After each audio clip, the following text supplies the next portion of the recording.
अस्सलाम वालेकुम। आप लोग देख रहे हैं प्रोग्राम सुबह बखैर पाकिस्तान और मैं हूँ सामिया राशिद। आप सबको बहुत बहुत सुबह बखैर, गुड मॉर्निंग। कैसे हैं आप लोग और कैसा गुजर रहा है दिन? गर्मी जितनी भी हो, हालात जैसे भी हों, मैं रोज़ कहती हूँ हर तरह की जो सिचुएशन होती है, जो भी वेदर होता है या जो अंदर का वेदर होता है, उसका ख्याल भी रखना चाहिए। और जो भी सिचुएशन हो, बस खुश रहें, पॉजिटिव रहें, क्योंकि और कोई हमारे पास हल होता नहीं है। और परेशान होने से, डिप्रेशन लेने से, स्ट्रेस लेने से हम सिर्फ अपनी मुश्किलात में इजाफ़ा कर सकते हैं, इसको कम नहीं कर सकते। उनको सॉल्व कैसे करना है वो सोचें। अपना कोई ना कोई गोल, अपना डेली का कोई टारगेट रख लें, क्योंकि ऐसे ऐसे वाक़यात हम आए दिन सुन रहे हैं कि परेशान हो जाते हैं। मैं कोई साइकोलॉजिस्ट तो नहीं हूँ, लेकिन इतना ज़रूर जानती हूँ कि सबसे बड़ी थेरेपी जो होती है वो इंसान की ख़ुद अपने साथ होती है। अपनी इमोशंस को कंट्रोल, अपने पर कंट्रोल, कि किस तरह से उन सिचुएशंस को फ़ेस करना है। लोगों में पेशेंस ख़त्म हो चुका है। ऐसे ऐसे कुछ हादसात तो कुदरती तौर पर होते हैं जिनको जो समझ से बाहर होते हैं उन पे भी सब्र नहीं आता, लेकिन कुछ ऐसे वाक़यात भी होते हैं जो कि इंसानी बेहिसी का नतीजा होते हैं। तो प्लीज़ अपना बहुत ज़्यादा ख्याल रखें, पॉजिटिव रहें, क्योंकि ये आपकी मेंटल हेल्थ के लिए बहुत ज़रूरी है। इसी खूबसूरत सी बात के साथ अपने शो को मूव ऑन करते हैं। हमारे साथ मौजूद हैं जी उबैद खान, ब्यूरो चीफ़ हैं रोज़ न्यूज़ लाहौर से।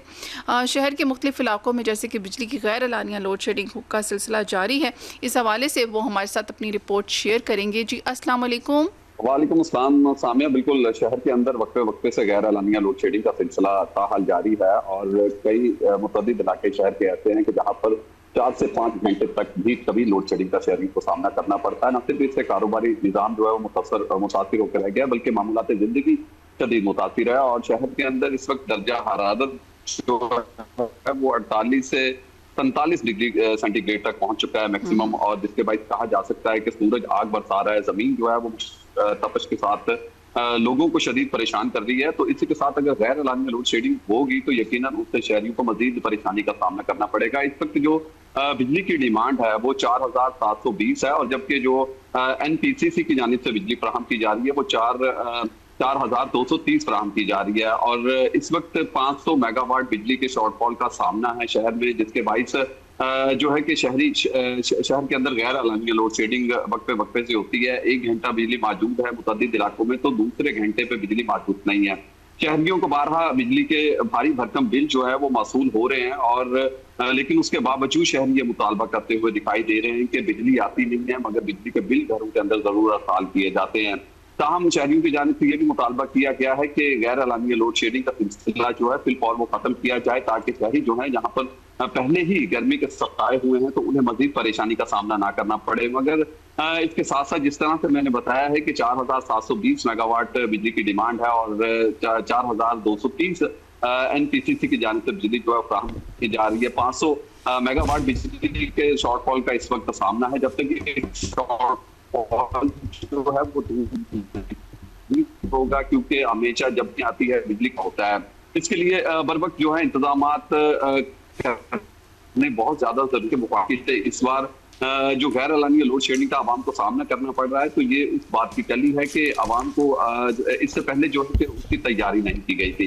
ताहम इससे कबल अगर ये सूरत हाल इस पे मुकम्मल तैयारी कर ली जाती और जो शॉर्टफॉल था उसके ऊपर काम कर लिया जाता, तो आज शहरियों को परेशानी का सामना ना करना पड़ता। दूसरी जानिब अगर बात करें तो शहर के अंदर जो कारोबारी मराकज है वो बिल्कुल मुतासिर होकर रह चुके हैं। यहाँ पर जाहिर है 1 घंटा बिजली मौजूद होगी और अगले 1 घंटे में बिजली मौजूद नहीं होगी, तो वहां पर कारोबारी निजाम जो है शदीद मुतासिर होते हैं। दुकानदार जो है, ताजर जो है, उन्हें शदीद परेशानी का सामना करना पड़ता है। तो इसी तरह से घरेलू मामलात हैं, घरेलू जिंदगी जो है शदीद मुतासिर होती है जब वक्फे वक्फे से लोड शेडिंग का शहरियों को सामना करना पड़ता है। तो इस वक्त जो शहरियों की जानिब से मुतालबा सिर्फ एक ही है कि फिलहाल गैर एलानिया लोड शेडिंग का खात्मा किया जाए, ताकि जो शहरी हैं वो सुख का सांस ले सकें।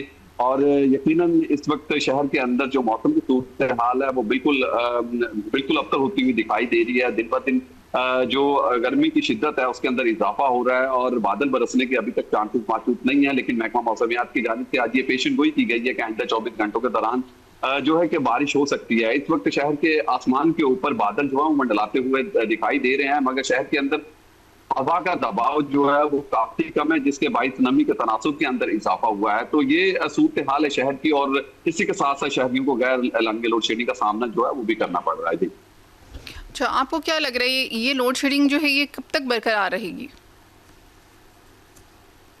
देखिए, जिस तरह से गर्मी का आगाज हुआ था तो शहर के अंदर ये लोड शेडिंग का सिलसिला शुरू हो गया था। पहले इसका दौरानिया काफी कम था, मगर जिस तरह से जाहिर है कि गर्मी की शिद्दत में इजाफा हुआ है, तो हम कह सकते हैं कि इस लोड शेडिंग की शिद्दत में भी इजाफा हो चुका है। बिजली का जो लोड शेडिंग का जिन है वो बोतल से फौरी बाहर निकल आया था, जिसके बाइस अब शहर के मुतअद्दिद इलाके, जैसे मैंने बताया कि कई इलाके तो ऐसे भी मौजूद है जहाँ पर 3 से 4 घंटे बिजली मौजूद ही नहीं है। और जब 3 से 4 घंटे बिजली मौजूद नहीं होगी तो वहां पर ना सिर्फ कारोबार बल्कि मामूलात जिंदगी इंतहाई मुतासिर होगा। और जो शहर के मेन एरियाज है वहां पर भी 2 घंटे बिजली मौजूद है, सिर्फ 1 घंटा बिजली मौजूद नहीं है। वक्फे वक्फे से गैर एलानिया लोड शेडिंग का जो सिलसिला है वो शुरू किया जाता है, और जब बिजली जाती है तो जाने का कोई वक्त मुकर्रर नहीं है और ना उसके आने का कोई वक्त मुकर्रर है। तो इसकी वजह से शहरी इंतहाई परेशान है। जाहिर है कि गर्मी और हबस के मौसम में पर बिजली उन्हें मजीद परेशानी का सामना करना पड़ेगा। और जो मौजूदा सूरत हाल, इससे तो वाज़ेह यही लगता है कि इसके राजनीति के अंदर अभी तक कमी नहीं आई है, और जब तक इसके ऊपर काम नहीं किया जाएगा तो इसकी सूरत हाल जूं की तूं ही बरकरार रहेगी। ये सिलसिला जो है अभी चलता रहेगा, इसका मतलब है अभी बारिशों का सिलसिला भी शुरू होने वाला है। हो सकता है मौसम में थोड़ी सी तब्दीली हो और लोड शेडिंग, लेकिन हमारे यहाँ ये हर साल होता है, ये कोई पहली दफ़ा तो नहीं हो रहा। हम शुरू से यही देखते आए हैं कि जैसे गर्मी की शिद्दत में इजाफा होता है, गैर एलानिया लोड शेडिंग शुरू हो जाती है। आखिर हम इस बिजली के बहरान पर काबू क्यों नहीं कंट्रोल कर पा रहे इसको? शहरियों को यकीनन बिजली फराहम नहीं की जाती है। जिस तरह मैंने बताया है कि 4720 मेगावाट बिजली की डिमांड थी और 4230 जो एनपीसीसी की जानिब से फराहम की जा रही थी। इसके दौरान ही अगर देखें तो 500 मेगावाट बिजली के शॉर्टफॉल का सामना शहरियों को रहा है, जिसकी वजह से जो गैर एलानिया लोड शेडिंग है उसका अब शहरियों को सामना करना पड़ रहा है। और ये अलमिया की बात है, हमेशा से ऐसा होता आ रहा है कि हमेशा जो डिमांड होती है उसके मुताबिक काम नहीं किया जाता है, जबकि आमतौर पर ये तासुब और उसके साथ साथ शहर लाहौर के अंदर खासकर 5000 मेगावाट जो है तो उसकी डिमांड है। तो जब तक इसके ऊपर काम नहीं होगा और जब तक ये बिजली गैर एलानिया लोड शेडिंग जो है जो इस वक्त भी हो रही है और माजी में भी होती रही है, जब तक इसके ऊपर खात्मा मुकम्मल नहीं किया जाएगा, इसके ऊपर काम नहीं होगा, तो जूं की तूं ही सूरत हाल रहेगी और शहरियों को गैर यकीनी सूरत हाल का इसी तरह से सामना जो है वो करना पड़ेगा। ओके जी, बिल्कुल ऐसे ही जब तक के लेकिन वही बात है, इसके जिम्मेदार कौन लोग हैं कि बिजली का बहरान जो है आज तक हम उसको काबू नहीं उस पर पा पाए? देखें, जो मौजूदा हुकूमत होती है हमेशा उसने जो शॉर्टफॉल होता है उसके ऊपर काम करना होता है। तो इस वक्त वफाकी हुकूमत की ये जिम्मेदारी है कि जो लोड शेडिंग शहर के अंदर हो रही है तो इसके ऊपर काम मुकम्मल किया जाए और ताकि शहरी जो है कि इससे छुटकारा हासिल कर सके। तो सूरत हाल यही रही कि बिजली के जो कीमतें थी उसके अंदर हमने देखा मादी में कि इजाफा होता रहा है और एक जानिब ये कहा जाता रहा है कि एनर्जी सेव की जाए और दूसरी जानिब शहरी जो है कि वो लोड शेडिंग का सामना भी कर रहे हैं। और जहां पर भारी भरकम, जिस तरह मैंने बताया कि बिल अदा कर रहे हैं, तो बिजली की कीमतों के अंदर मुसलसल इजाफा हो रहा है। और तो इसी तरह अगर जाहिर है कि लोड शेडिंग होगी तो शहरियों की जानिब से शहरी सरापा एहतजाज भी दिखाई देती है। हमने देखा है शहर के मुतअद्दिद मकामात पर कई जगह पर ट्रांसफार्मर्स खराब हो चुके हैं और ओवरलोड होने की वजह से बिजली की तारें जो हैं वो खराब हो चुकी हैं, तो उनकी मुरम्मत के लिए भी कई घंटे शहरियों को इंतजार करना पड़ता है और जहां पर वहां पर भी शहरी सरापा एहतजाज दिखाई देते हैं। और दूसरी जानिब गैर एलानिया लोड शेडिंग का जो सिलसिला है जहां पर तवील हो चुका है वहां पर भी शहरी जो है सरापा एहतजाज दिखाई दे रहे हैं। तो यकीनन जो ये हुकूमत है, हुकूमत के लिए ये कलमी की बात है कि इसके ऊपर उन्हें फिलपौर काम करना चाहिए ताकि जहां पर शहरियों को परेशानी का सामना करना पड़ रहा है, शहरी सरापा एहतजाज हैं, तो इससे निपटा जा सके। और दूसरी जानिब की हुकूमत की कारकर्दगी के ऊपर एक बड़ा सवाल है कि इससे वाज़ेह ये नजर आ रहा है कि हुकूमत ने पहले से जो वर्कआउट था वो नहीं किया था, जिसके बाइस अभी शहरी जो हैं वो शदीद परेशानी का सामना कर रहे हैं। Thank you so much Ubaid साहब। हमारे साथ जी अभी मौजूद हैं राना उमैर, रिपोर्टर हैं रोज़ न्यूज़ से। आलमी बैंक ने पाकिस्तान में माली वसाइल की तकसीम का निज़ाम तब्दील करने की ज़रूरत पर ज़ोर दिया है, जबकि आलमी बैंक ने वफाकी हुकूमत को गैर ज़रूरी अखराजात कम करने की भी तजवीज़ दी है। तो ये तजावीज़ और ये जो तब्दीली है इसके हवाले से रिपोर्ट शेयर करेंगे राना उमैर जी। अस्सलाम वालेकुम। जी वालेकुम सलाम मैम। जी राना उमैर साहब, क्या रिपोर्ट है आपके पास इस हवाले से? देखिए मैम, आलमी बैंक की तरफ से एक रिपोर्ट शेयर की गई है जिसमें दो चीज़ें जो हैं वो मस्ट आलमी बैंक की तरफ से कही गई हैं। तो वफाकी हुकूमत की तरफ से कही गई है। एक जो माली वसाइल हैं, उसकी तरफ से आलमी बैंक की तरफ से भी कुछ हिदायत जारी की गई हैं, जिसमें उन्होंने कहा है कि जो वफाक है उनकी तरफ से मुंतकली तो कर दी गई है चारों सूबों को फंडिंग के हवाले से, फंड्स के हवाले से, बट जो अखराजात हैं वफाकी हुकूमत के वो कम नहीं हो रहे, जो कि पाकिस्तान की जो इकॉनमी है उस पर खासे इफेक्ट क्रिएट कर रहे हैं। चूंकि जब फंड्स ये वफाक चारों सूबों को मुंतकिल कर देगा अपने अपने फंड्स, फिर उन्होंने एक फिगर दिया हुआ था चारों सूबों की तरफ से, वो दोबारा रिटर्न भी वफाक को करने हैं। बट जब अखराजात वफाकी हुकूमत कम नहीं करेगी तो इससे क्या होगा? इससे दो चीज़ें होंगी, एक तो खसारा बढ़ेगा और दूसरा जो कर्ज़ों का बोझ है उसमें इजाफा होगा। तो आलमी बैंक की तरफ से यही कहा गया कि जो माली इस वक्त वसाइल हैं उसके निज़ाम को बेहतर करना है, उसको चेंज करना है। वो चेंज कब आएगा? जब अखराजात वफाकी हुकूमत अपने कम करेगी। जब अखराजात कम होंगे तो माली खसारा कम होगा, माली खसारा कम होगा तो जो कर्जे हैं उसमें भी नुमाया कमी होगी। इसके अलावा आलमी बैंक की तरफ से 2 से 3 चीज़ें और भी शेयर की गई। उन्होंने ख़ास कर कहा कि एजुकेशन और हेल्थ पे ज़्यादा से ज़्यादा अखराजात करने होंगे, उस पर वर्किंग करनी होगी, उस पर जितने भी सिस्टम्स हैं दोनों चीज़ों के हवाले से पॉलिसीज़ उस पर स्ट्रॉन्ग करनी होगी। पॉलिसीज़ के हवाले से यही है कि उस पर इन्वेस्ट करना होगा, एजुकेशन और हेल्थ पे। जब इन दोनों चीज़ों पे इन्वेस्ट किया जाएगा तो पाकिस्तान के सेहत के जो मसाइल हैं वो भी सॉर्ट आउट होते चले जाएंगे। और एक एजुकेशन का पाकिस्तान को पूरे खित्ते में एक बहुत बड़ा मसाइल है एजुकेशन का, जो कि ना होने के बराबर है। जी, राना उमैर साहब, आप कह रहे हैं कि जो तालीम का जो शोबा है और जो सेहत का शोबा है, इसके ऊपर तजावीज़ आई हैं कि जो अखराजात को बढ़ाना होगा। हम तो ये बात पहले से जानते हैं कि हमारा एजुकेशन सिस्टम, हमारी हेल्थ को कितनी ज़रूरत है, हमारे लोगों की हेल्थ को, इस हेल्थ डिपार्टमेंट को कितनी ज़रूरत है अखराजात की। लेकिन हमारे यहाँ बजट में सबसे ज़्यादा कम जो बजट होता है वो एजुकेशन पे लगाया जाता है। ये बात तो हम सब जानते हैं। मैं, आप देखिए, अपने हर शो में इस बात के ऊपर जो है बात करती हूँ। हम कितने अरसे से हम लोग जो है इसके ऊपर अपनी आवाज़ उठा रहे हैं। क्या ये तजावीज़ आने के बाद आपको लग रहा है कोई असर होगा? मैम, असर तो तब होगा जब इम्प्लीमेंटेशन होगी। इम्प्लीमेंटेशन हम करना नहीं चाहते, हमारी पॉलिसीज, हमारा स्ट्रक्चर ठीक होना नहीं चाहता। 47 में हमारा मुल्क सेपरेट हुआ था इंडिया से। उसके बाद कितने ऐसे ममालिक हैं जो हमसे बाद जिन्होंने फ्रीडम देखी, वो आज एजुकेशन में किधर हैं, वो आज हेल्थ में किधर हैं। 7 नेबर कंट्री को देख लें, बांग्लादेश को, श्रीलंका को, इंडिया को, ये सब हमसे एजुकेशन में आगे हैं। पाकिस्तान का सिर्फ 2% एजुकेशन पे इन्वेस्ट किया जाता है, जो बजट में रखा जाता है वो भी उस पर इम्प्लीमेंट नहीं होता। हेल्थ को हम साइड पे रख के पहले एजुकेशन का सिस्टम ठीक करें तो बाद में बाकी चीज़ें ठीक होंगी, क्योंकि ये चाहते नहीं है कि नौजवान नस्ल आगे आए, नौजवान नस्ल को शऊर हो, नौजवान नस्ल की जो सोच है वो चेंज हो।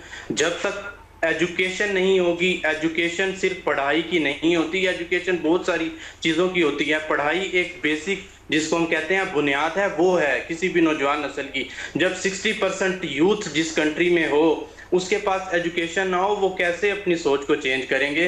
तो यही आलमी बैंक की तरफ से 2 से 3 चीज़ें कही गई थी, एजुकेशन और हेल्थ। एजुकेशन पे जब बजट में जितना रखा गया था उसका आधा % भी लगा लिया जाए तो तब भी हमारा एजुकेशन का जो सिस्टम है वो ऑलमोस्ट सर्कल में आ जाएगा। बिल्कुल ऐसे ही है, लेकिन वही बात है कि इस पे सर्कल में लाना पड़ेगा, और वो सर्कल में कैसे आएगा अब ये हमें नहीं पता, किस तरह से आएगा, किस तरह से लाया जाएगा। क्योंकि हम सब जानते हैं कि अगर सिर्फ हम अपनी एजुकेशन के ऊपर थोड़ा सा फोकस कर लें, बड़ी अच्छी एक तजवीज़ दी अभी कुछ दिन पहले पार्लियामेंट में भी, आपको भी इल्म है, हम सबको इल्म है, वो बड़ी अच्छी तजवीज़ थी। अगर उस पर अमल किया जाए कि हमारे जो अशराफिया हैं उनके बच्चे अगर उन स्कूल्स में पढ़ें जो हमारे गवर्नमेंट स्कूल्स हैं, तो मेरा ख्याल है हमारा एजुकेशन सिस्टम खुद बहुत ठीक हो जाएगा। तो जी राना उमैर साहब, इसके अलावा अगर आपको इस हवाले से कोई आलमी बैंक के हवाले से कोई रिपोर्ट शेयर करना चाहते हैं तो प्लीज़। जी मैम, एक पॉइंट रह गया इससे पहले, आपने बहुत अच्छी बात की, यूनिटी। जो बड़े बड़े पार्लियामेंट जो मुंतखब होकर कौमी असम्बली में स्पीच करते हैं वो किन लोगों से मुंतखब होकर स्पीच करते हैं। इन्हीं जो स्टूडेंट्स लोग हैं 60% यूथ इनको वोट देती है, तब वो जाके असेंबली में, पार्लियामेंट में अपनी स्पीच कंटिन्यू करते हैं। तो बिल्कुल आपने बहुत अच्छी बात की, यूनिटी क्रिएट करनी होगी, सबको इक्वल राइट्स देने होंगे। जितनी भी मेंबर असेंबली हैं, जितने भी सेनेटर्स हैं, उनके बच्चे जो हैं वो बड़े बड़े स्कूल्स में Oxford, Germany, Italy, France, Europe में पढ़ने के बजाय अगर वो पाकिस्तान के आम बच्चों के साथ पढ़ेंगे तो उनकी मेंटालिटी में बहुत चेंज होगा, बहुत कुछ वो सीखेंगे। वो कहते हैं कि सीखने का अमल जो है वो कब्र तक जारी रहता है। एक आखिरी पॉइंट आपके साथ शेयर करूंगा। आलमी बैंक की तरफ से रिपोर्ट में ये भी कहा गया, जो पाकिस्तान का अर्बन प्रॉपर्टी टैक्स वसूलियां हैं उसकी शरह सबसे आगे है, वो है 0.13। दीगर ममालिक में वो रेशो सिर्फ 0.3 से लेके 0.6% है। अर्बन प्रॉपर्टी टैक्स वसूलियों में पाकिस्तान सबसे आगे है, जो कि 0.13% है। देखिए जी, हम टैक्स भी पे कर रहे हैं, इसका मतलब है सब कुछ हो रहा है, लेकिन हमारे वो कहाँ जा रहा है, वो हमारे उन फील्ड्स पे, उन शोबों पे क्यों नहीं लग रहा, उन इदारों पे क्यों नहीं खर्च हो रहा जो कि वाकई में काम कर रहे हैं। और ख़ास तौर पर जो एजुकेशन का शोबा है और हमारा तालीमी सिस्टम है, हमारा जो एजुकेशन सिस्टम है, उसको बेटर करने की बहुत ज़्यादा ज़रूरत है, no doubt. Thank you so much Rana Umair साहब, आपने रिपोर्ट शेयर की रिगार्डिंग आलमी बैंक में जो माली वसाइल की तकसीम के हवाले से। आपके साथ जी न्यूज़ शेयर करूंगी मैं। वफाकी हुकूमत का मजमूई कर्ज जो है वो 82 जो है वो बिलियन नहीं ट्रिलियन हो गया है। ऑडिट रिपोर्ट में होशरबा इंकशाफात। वफाकी हुकूमत का जो मजमूई कर्ज है वो मई 2026 के अख्ताम तक बढ़कर 82 खरब रुपए तक पहुँच गया। एक साल के दौरान इसमें 5 से 9 खरब रुपए का इजाफा रिकॉर्ड किया गया है। स्टेट बैंक की जानिब से जारी ताज़ा कर्जा बुलेटिन के मुताबिक कर्ज़ों में 8 से 7% इजाफा हुआ है, जो औसत महंगाई की शरह 7% से भी ज़्यादा है। रिपोर्ट के मुताबिक वफाकी हुकूमत का मजमूई कर्ज, जिसमें वाजबात और IMF का कर्ज शामिल नहीं, जून ता मई माली साल 2025 से 26 के दौरान मुसलसल कर्ज़ों के इंतज़ाम में बेहतरी की जो है वो बढ़ता रहा। और सूरत हाल से ज़ाहिर होता है कि हुकूमत की माली ज़रूरियात अब भी आमदनी से ज़्यादा हैं और कर्ज़ों के इंतज़ाम में बेहतरी की ज़रूरत है। आखिर अभी हम राना उमैर साहब से भी इसी टॉपिक पे बात कर रहे थे कि आखिर हमारी ज़रूरियात हमारे मतलब क्यों ज़्यादा हो जाती हैं, हमारी माली ज़रूरियात हमारी आमदन से ज़्यादा क्यों हो जाती हैं, हमारे टैक्सेस कहाँ जा रहे हैं। ऑडिटर जनरल ऑफ पाकिस्तान ने ऑडिट रिपोर्ट में वजारत ख़जाना पर एतराज़ उठाते हुए कहा कि कर्ज़ों की असल रकम की अदायगी के लिए 1 से 83 खरब रुपए की गैर हकीकी बजट साजी की गई, जिसके नतीजे में गैर ज़रूरी इजाफी अखराजात सामने आए। ऑडिट रिपोर्ट में वजारत ख़जाना के अंदर निगरानी और कंट्रोल के निज़ाम को मज़ीद मजबूत बनाने की सिफारिश की गई, ताकि कर्ज़ों की अदायगी के लिए दरकार हकीकी माली ज़रूरत का दुरुस्त अंदाज़ा लगाया जा सके। डेब्ट ऑडिट रिपोर्ट में यह भी इंकशाफ किया गया कि हुकूमत मालियाती रिपोर्टिंग मैनुअल के मुताबिक माहाना भी तैयार नहीं कर रही। हालांकि ये रिपोर्ट हर माह कौमी कर्ज़ों की मजमूई जो है वो जो भी लॉसेस रिपोर्ट हैं, सूरत हाल का जायज़ा पेश करने के लिए ज़रूरी है। तो जी हमारे यहाँ अभी माहाना जो रिपोर्ट है वो भी तैयार नहीं हो रही। इधर वजारत ख़जाना का जो ऑडिट मैनेजमेंट ऑफिस है, गुज़िश्ता 6 माह से मुस्तकिल सरबराह से महरूम है। डायरेक्टर जनरल की आसामी जनवरी से खाली है और इदारा अबूरी इंतज़ाम के तहत चलाया जा रहा है, जिस पर सेनेट की कायमा कमेटी बराए ख़जाना भी तशवीश का इजहार कर चुकी है। एताद शुमार के मुताबिक बैरूनी कर्ज एक साल में 5 से 22 खरब रुपए से बढ़कर 8 से 23 खरब रुपए हो गया, जबकि रुपए की कदर में इस्तेहकाम के बायस बैरूनी कर्ज में इजाफा गुज़िश्ता बरसों के मुकाबले में निस्बतन कम रहा। ताहम कलील मुद्दती बैरूनी कर्ज 201 अरब रुपए से बढ़कर 2 से 7 खरब रुपए तक पहुँच गया, जिसे मरकज़ी बैंक ने कर्ज़ों की दर्जा बंदी में तब्दीली का नतीजा करार दिया है। रिपोर्ट के मुताबिक मुल्की जो कर्ज़ है, दाखिली कर्ज़ भी बढ़कर 1 से 58 खरब रुपए हो गया, जिसमें एक साल के दौरान 4 से 7 खरब रुपए का इजाफा हुआ है। कलील मुद्दती दाखिली कर्ज 1 से 8 खरब रुपए से बढ़कर जो है वो 7 से 10 खरब रुपए तक पहुंच चुका है। तवील मुद्दती दाखिली कर्ज भी 3 से 47 खरब रुपए तक पहुंच गया। कर्ज़ों में मुसलसल इजाफे के बायस हुकूमत पर सूद की अदायगियों का बोझ भी बढ़ गया और रवां माली साल के दौरान सूद की मद में अखराजात 8 खरब रुपए से तजावुज़ करने का अमकान है। तो जी ये देखें, ये तो थी रिपोर्ट।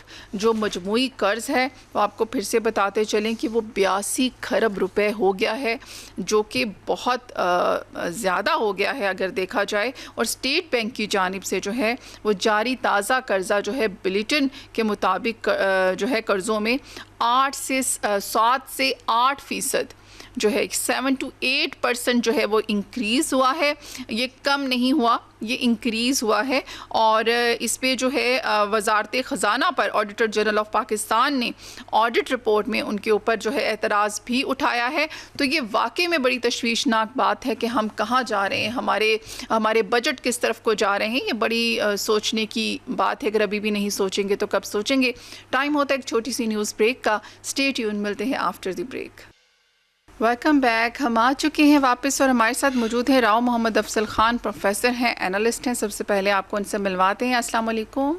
कैसे हैं आप लोग? ठीक हैं सब? जी हम सब ठीक हैं। राव साहब आप कैसे हैं? अल्हम्दुलिल्लाह। जी राव साहब, आज हमने जो करंट अफेयर्स चल रहे हैं उसी हवाले से आपसे बात करनी और आपसे जानना है, आपका एनालिसिस जानना है। जैसे शहीद अली ख़ामनई का जनाजा भी जो है वो पहुंचा दिया गया, आज भी नमाज जो है वो अदा की जाएगी। तो इस हवाले से जो जितनी दुनिया वहाँ आई, जिस तरह जनाजा हो रहा है, उस हवाले से क्या कहेंगे आप? वो दुनिया को दिख गया कि कितनी उनकी अहमियत थी? देखिए, बात यह है कि ये एक बहुत बड़ा मैसेज है दुनिया के लिए, तो है ही, अमेरिका के लिए बहुत बड़ा मैसेज हुआ है। क्योंकि आपको मालूम है कि जिस वक्त ये दूसरी बार जंग शुरू की तो उसमें पीछे बैकग्राउंड पे जो स्लोगन और नारे थे वो ये था कि हम रजीम चेंज कर देंगे और वो एक पुराना शहनशाह था उसका बेटे को ले आएंगे, और आसानी से जब हमने ये क़यादत खत्म कर दी मौजूदा ख़ामेनी वाली, तो लोग उसके खिलाफ, बल्कि कोशिश भी हुई, गुफ्तगू भी हुई मुख्तलिफ तरह से, कि वो कहते रहे कि जी आप बाहर निकलो, और इनके खिलाफ उस वक्त भी कोई ईरानी उनके खिलाफ नहीं आया। अब ये जनाजा जो है और इसमें मिलियंस लोगों की जो शमूलियत और जिस अकीदत, एहतराम और रिक्कत आमेज तरीके से की है, उससे लगता है कि ईरानी कौम बहुत ही मुत्तहिद तो है ही, अपनी क़यादत पर भी पूरा एतमाद रखती है। मौजूदा क्या असल में ये अली ख़ामनई जौन से थे जो शहीद हुए, उनके जनाजे के साथ अपने कौम से यकजहती और मौजूदा हुकूमत से यकजहती का इजहार था। तो ये पैगाम है अमेरिका के लिए कि वो जिस तरह उन्हें फील किया गया असल में ना इसराइल ने, कि जी वहाँ तो लोग बहुत खिलाफ हो चुके हैं, वहाँ तो नफरत, बल्कि शायद आपको पता होगा कि ट्रंप ने कहा भी कि मैं तो ये समझता था कि नफरत है वहाँ पे इन लोगों के खिलाफ, वहाँ तो लोग रो रहे थे और बड़े वो। इस बात का मतलब ये है कि ये एक मैसेज चला गया है दुनिया के लिए भी आप अवामी राय के खिलाफ कुछ करेंगे तो लोग किस तरह मुत्तहद होंगे, और अमेरिका के लिए भी चला गया है कि अब वो सूरत हाल बहुत ज्यादा संगीन है कि जिस सिनारियो में, जिस खुशफहमी में उसने हमला किया था वो खत्म हो गई है। लोग हर सूरत में अपने मुल्क के दिफा के लिए और अपनी क़यादत के साथ है। तो ये जनाजा बहुत बड़ा मैसेज ये है कि अब इसराइल जौन सा है वो बैकफुट पे आ चुका है।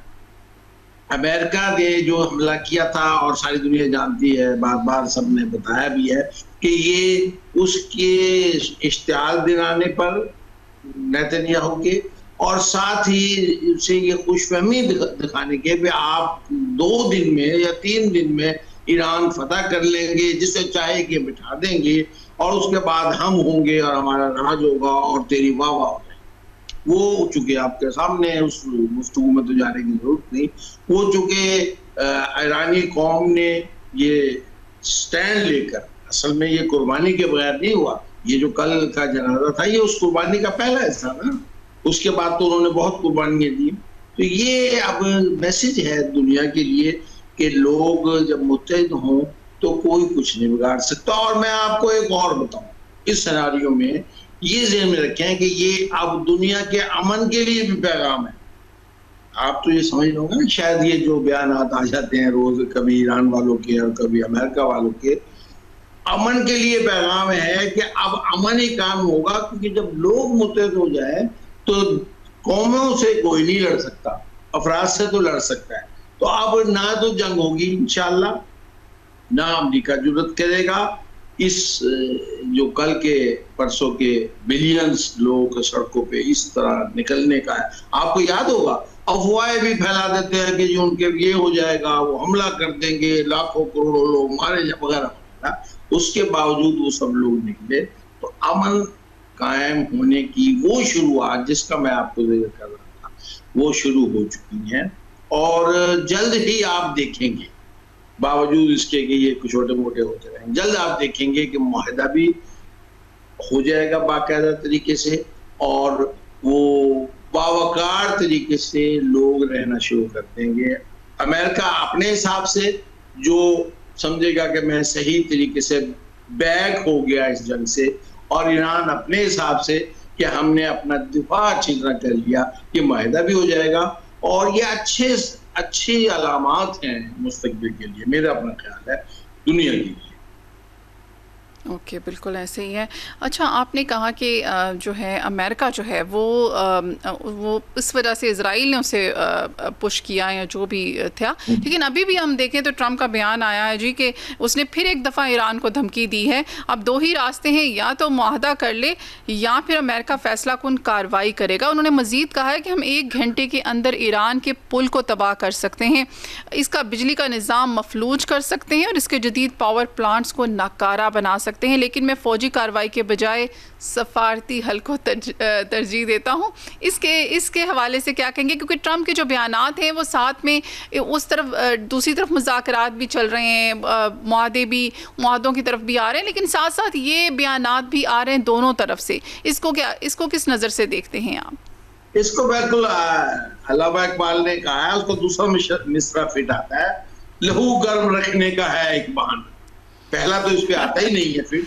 अच्छा, तो ये एक बहाना है। ये बयानात तो देना जरूरी है, इतनी बड़ी जंग हुई है, उसका जवाब अपने अवाम को देना है, अपने लोगों को देना है, और ताहाल इसराइल को भी दे रहा है।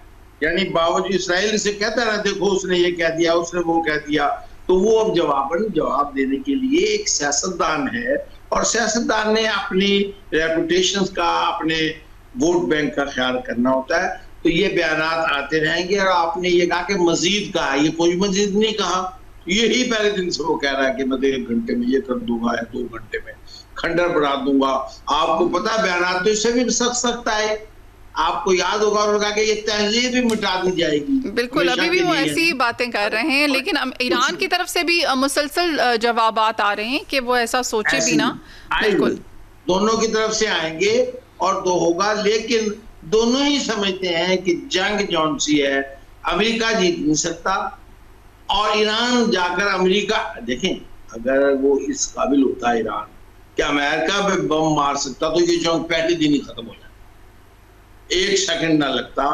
जैसे कि अब आपने देखा पाकिस्तान और इंडिया की जो जंग थी, उसमें ट्रंप जो क्रेडिट लेता है वो क्रेडिट असल में पाकिस्तान का है। आप नोट करें कि मेजर तो पाकिस्तान ने जवाब इतनी संजीदगी से दिया था इंडिया की जंग में कि अगर और कुछ लम्हे इंडिया ताखीर करता और ट्रंप के पांव पकड़कर खुद ही वापसी की वो ना करता, तो उसने भी इस खुशफहमी में हमला किया था कि पाकिस्तान तो जिस तरह बॉर्डर लाइन पे करते रहते हैं ना गोलाबारी, तो शायद ये पाकिस्तान के अंदर मिसाइल डाल देने के बाद वो फिर आराम से वो अक़वाम मुत्तहिदा पाकिस्तान भागेगा, पाकिस्तान कहेगा कि जी ये ज्यादती हुई है।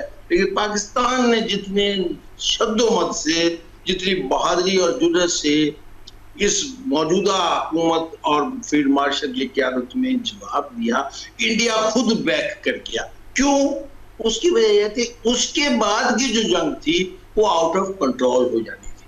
लेकिन यहाँ पे सूरत हाल यह है ईरान और अमेरिका में कि ईरान खुद इस काबिल नहीं कि अमेरिका पे बम मार सके। अगर अमेरिका पे वो बम मार सकता इस तरह जिस तरह अमेरिकन अड्डों पे मारा है उसने, मुख्तलिफ गल्फ के ममालिक पे और इसराइल पे मारा है, तो फिर शायद ये जंग दूसरे दिन जब ही रुक जाए। तो ये तो अब भी मुमकिन नहीं। तो कहना मैं ये चाह रहा हूँ कि ईरान को भी पता है और ईरान को इसमें कोई शक नहीं। ये बातें की अपनी जगह, ईरान की बहुत सी फौजी कुव्वत उसने तबाह कर दी है।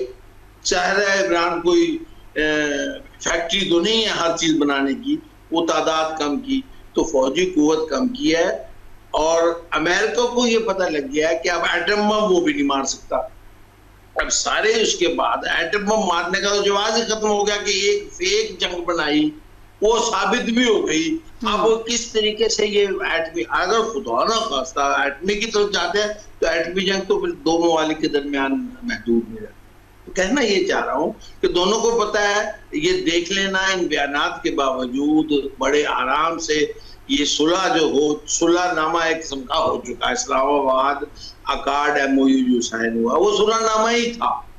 अब एक मुआहदा होना है जिसके तहत ईरान अपने हिसाब से जिंदगी गुजारता रहे और अमेरिका अपने कहीं और इधर ढूंढ ले, जो भी ढूंढना है उसने। ईरान की तरफ वो नहीं आएगा। इसराइल को खुश करने को जो वो कहना कह सकता है कहेगा।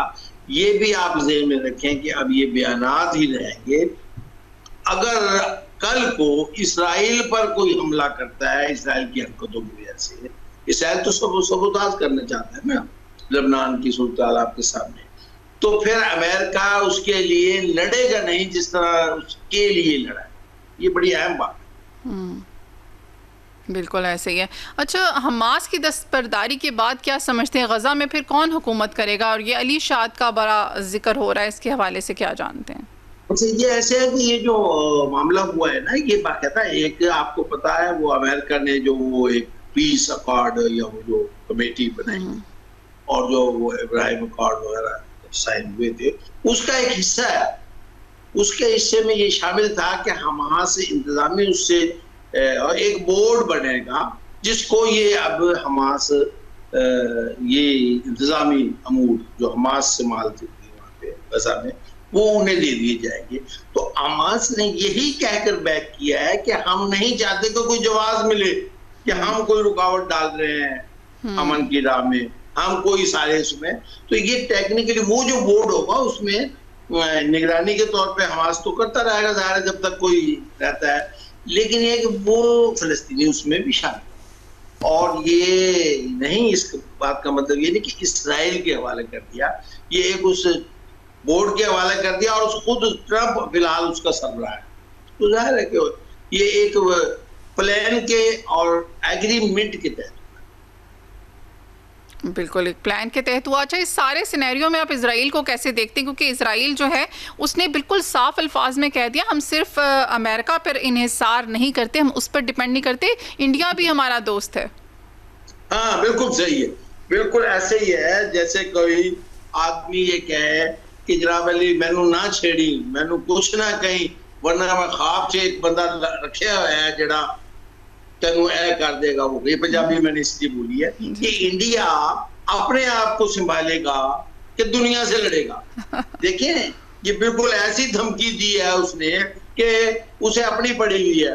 मैं आपको पेशेंट को ही करता हूँ कि जिस हालत में मोदी ने इंडिया को पहुंचा दिया है, इंडिया अब कायम भी रहता है कि नहीं, कायम रहने से मुराद है कि उसके टुकड़े टुकड़े भी हो सकते हैं। आपस में इतनी नफरतें और इतने बोझ पैदा कर दिए उसने मुख्तलिफ मज़ाहिब के दरमियान, अक़वाम के दरमियान।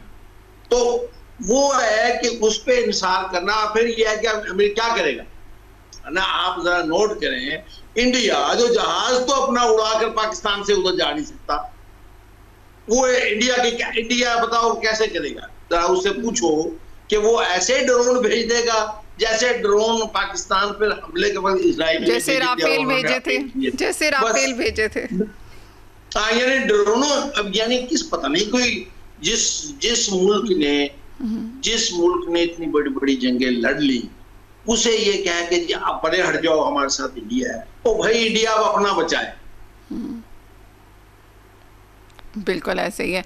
अच्छा, इजरायली वज़ीर आज़म ने इस बात की भी तस्दीक की है कि अमेरिकन नायब सदर जो हैं, जो वाइस प्रेसिडेंट हैं, JD वेंस ने गुज़िश्ता माह मुझे मशवरा दिया था कि अवामी सतह पर अमेरिका और सदर डोनाल्ड ट्रंप पर तनकीद से गुरेज करे।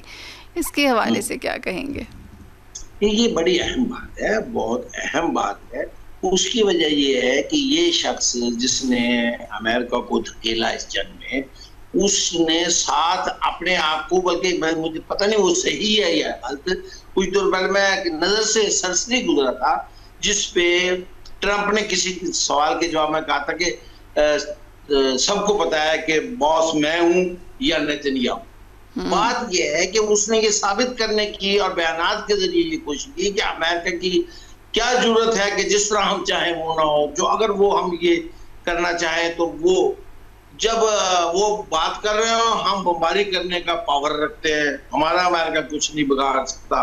साथ अपने अवाम को खुश करने के लिए इसराइली उसने ऐसे ऐसे बयान दिए कि हम अमेरिका पे असल में हम हुकूमत कर रहे हैं। तो ट्रंप को उन्होंने इनडायरेक्ट अच्छा, इन बयानात से आपको ये नहीं लग रहा कि अब थोड़ी सी गड़बड़ इजराइल और अमेरिका के दरमियान भी हो रही है? नहीं, मैं पता नहीं, आप भूल गई पिछले बार, थोड़ी सी गड़बड़ नहीं, गड़बड़ कंप्लीट है।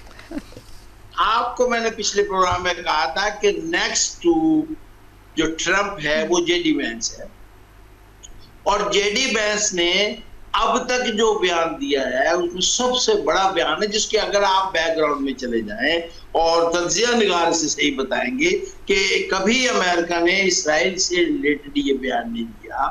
JD वेंस ने कहा था, दोबारा रिपीट ही कर रहा हूं क्योंकि पहले प्रोग्राम में कह चुका, कि हम अमेरिकन टैक्स पेयर के पैसों से इसराइल का दिफा अब नहीं कर सकते। दूर नहीं चले गए, वो यूं समझें कि अमेरिका ने कह दिया कि अपनी औकात में रह सकते तो रहो, हम तुम्हारे लिए नहीं लड़ेंगे। पहले वो इतनी बढ़के यूं मारता था कि अरब ममालिक तो उसका कुछ बिगाड़ ही नहीं सकते थे, इसलिए नहीं बिगाड़ सकते थे कि अमेरिका है, अमेरिका से कौन लड़े। अब तो भाई अमेरिका से भी लड़ चुका है एक मुल्क जो अभी अमेरिका से अपना इसराइल से कितनी दूर था।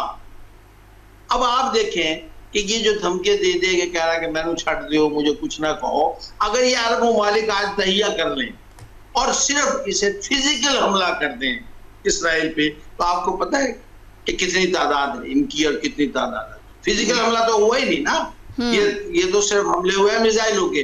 तो अब 100% दूरी हो चुकी है, 100% अमेरिका में उसमें। हाँ, अमेरिका के भी सांप के मुंह में छछूंदर, आपने सुना होगा कि वो ना उसे निगल सकता है ना उसे निकाल सकता है। अमेरिका ने भी सारी जिंदगी से पाला है, अब डायरेक्ट इसे छोड़ भी नहीं सकता और अब इसे रखने को भी तैयार नहीं। तो वो दूरी अपनी जगह, लेकिन अभी अमेरिका की मजबूरी है कि वो इसराइल के साथ रहेगा, कहता रहेगा, लेकिन जबानी समझिएगा ना इसराइल इसको स्वयं में रहे।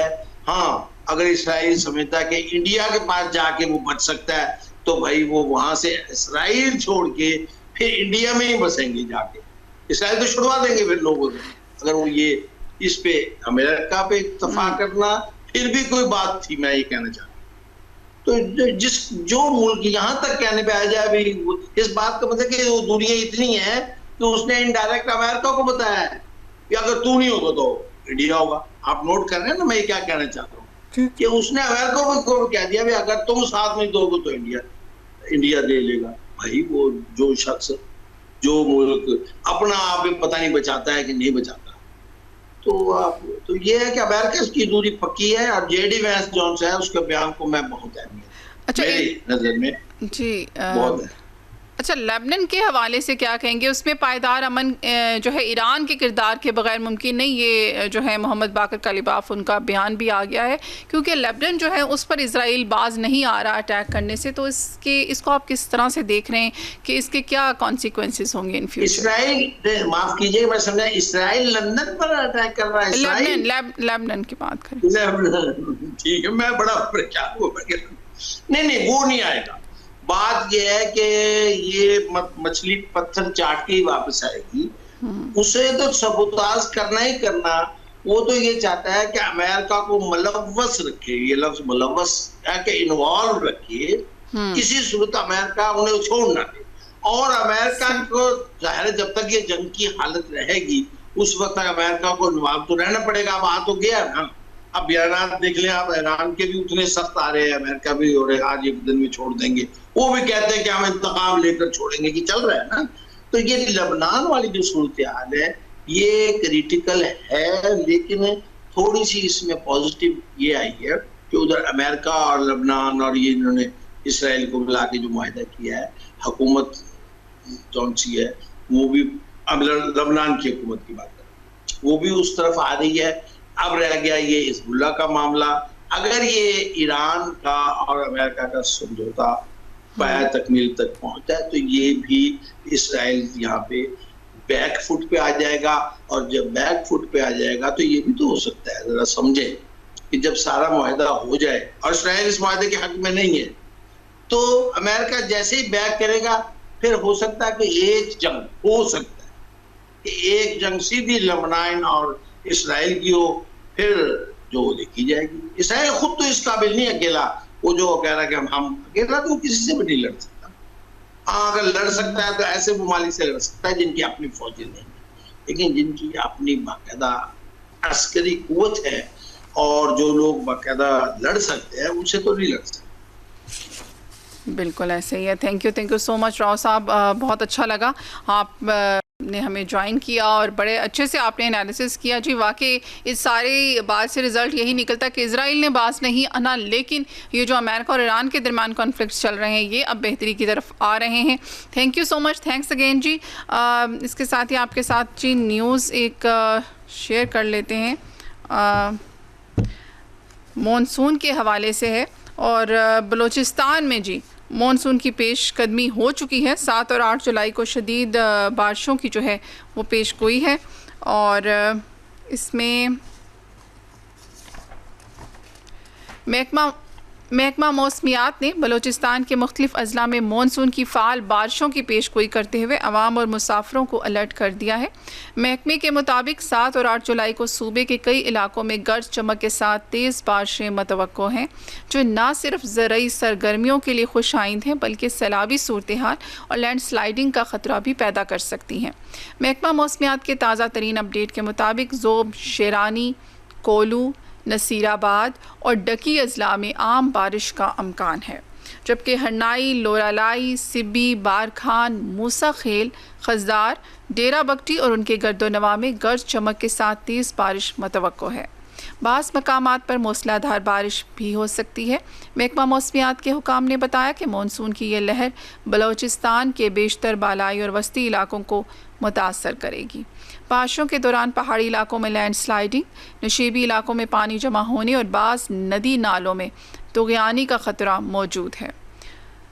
महकमा मौसमियात ने आम शहरियों बिलखसूस मुसाफिरों से अपील की है कि बारिश के दौरान गैर ज़रूरी सफ़र से मुकम्मल तौर पर गुरेज करें, ख़ास तौर पर पहाड़ी रास्तों, नशीबी सड़कों और नदियों के करीब सफ़र करते वक्त एहतियात बरती जाए। अगर सफ़र नागुज़ीर हो तो ताज़ा तरीन मौसमियाती अपडेट्स चेक किए जाएँ और एहतियाती तदाबीर अपनाई जाएँ। तो जी हम सबको यही कहते हैं जी, ये जो मानसून का मौसम आ रहा है बलूचिस्तान में पेशकदमी हो चुकी है और 7 और 8 जुलाई को शदीद बारिश जो है वो मतवक्को है। तो आप लोग जो है अपना बहुत ज़्यादा ख्याल करें। वहाँ के जो मकामी लोग हैं वो भी ये पहले से ही आप लोगों को अलर्ट कर दिया जाता है महकमा मौसमियात की तरफ से, ताकि किसी भी किस्म का कोई ऐसा इंसिडेंट ना हो जो बाद में हमें जो है वो वही बात है, हमें पछतावा हो या हमें बाद में दुख होता है कि ये इसके लिए कोई एहतियाती इक़दामात क्यों नहीं किए गए। तो आप जो मकामी लोग हैं वो अपने मुताबिक, और जो ख़ास तौर पर नदी नालों के पास जिनके घर हैं वो भी वहाँ पर केयर करें, क्योंकि मानसून का जो सिलसिला है पूरे मुल्क में डेफिनेटली अभी शुरू होने वाला है। बलूचिस्तान में इसने स्टेप रख दिया है, स्टेप इन हो गया है। अब देखते हैं जी कहाँ आता है। तो बाकी ये कि जी मौसम ये बहुत अच्छा है अगर इसको अच्छे तरीके से आप गुजारें, और अगर इसमें एहतियात ना करें तो कोई भी मौसम हो, मैं तो कहती हूँ उसमें कुछ भी हो सकता है। अपना बहुत ज़्यादा ख्याल रखें। टाइम होता है जी एक छोटी सी ब्रेक का। स्टे ट्यून, मिलते हैं after the break. Welcome back. हम आ चुके हैं वापस। हमारे साथ जूम पे मौजूद हैं डॉक्टर बिशारत हसन जो कि एनालिस्ट हैं। सबसे पहले आपको उनसे मिलवाते हैं। अस्सलाम वालेकुम। वालेकुम। जी, आज हम बात करने जा रहे हैं आपसे सिंध तास माहदे के बारे में। इस हवाले से क्या रिपोर्ट शेयर करेंगे आप? क्योंकि ये एक ऐसा इशू है जो बहुत ज़्यादा आजकल फिर से इसके ऊपर आवाज़ उठाई जा रही है और ये रेस हो रहा है, लेकिन ये हल होने का नाम नहीं ले रहा। जी, इसमें ऐसा है कि ये एक माहिदा है जो 1960 की दहाई में अर्लियर किया गया था, और इसमें जामिन जो है वो वर्ल्ड बैंक था। ये एक ट्राईपार्टाइट एग्रीमेंट था जिसमें कि पाकिस्तान, इंडिया और जो है वर्ल्ड बैंक शामिल थे, और वर्ल्ड बैंक जो है इसका सालिस था। तो इस माहिदे के तहत 3 दरियाओं का पानी जो है उस पर पाकिस्तान का हक जो है दिया गया था, वो पाकिस्तान को दिए गए थे, और 3 जो दरिया थे वो इंडिया को दिए गए थे, वो अपने इस्तेमाल में लाएगा। जो 3 दरिया पाकिस्तान को दिए गए थे, इस पे इंडिया को इजाजत नहीं थी कि किसी किस्म का कोई डैम बनाए या इनको डाइवर्ट करके इरिगेशन के लिए इस्तेमाल करे अपने इलाके में।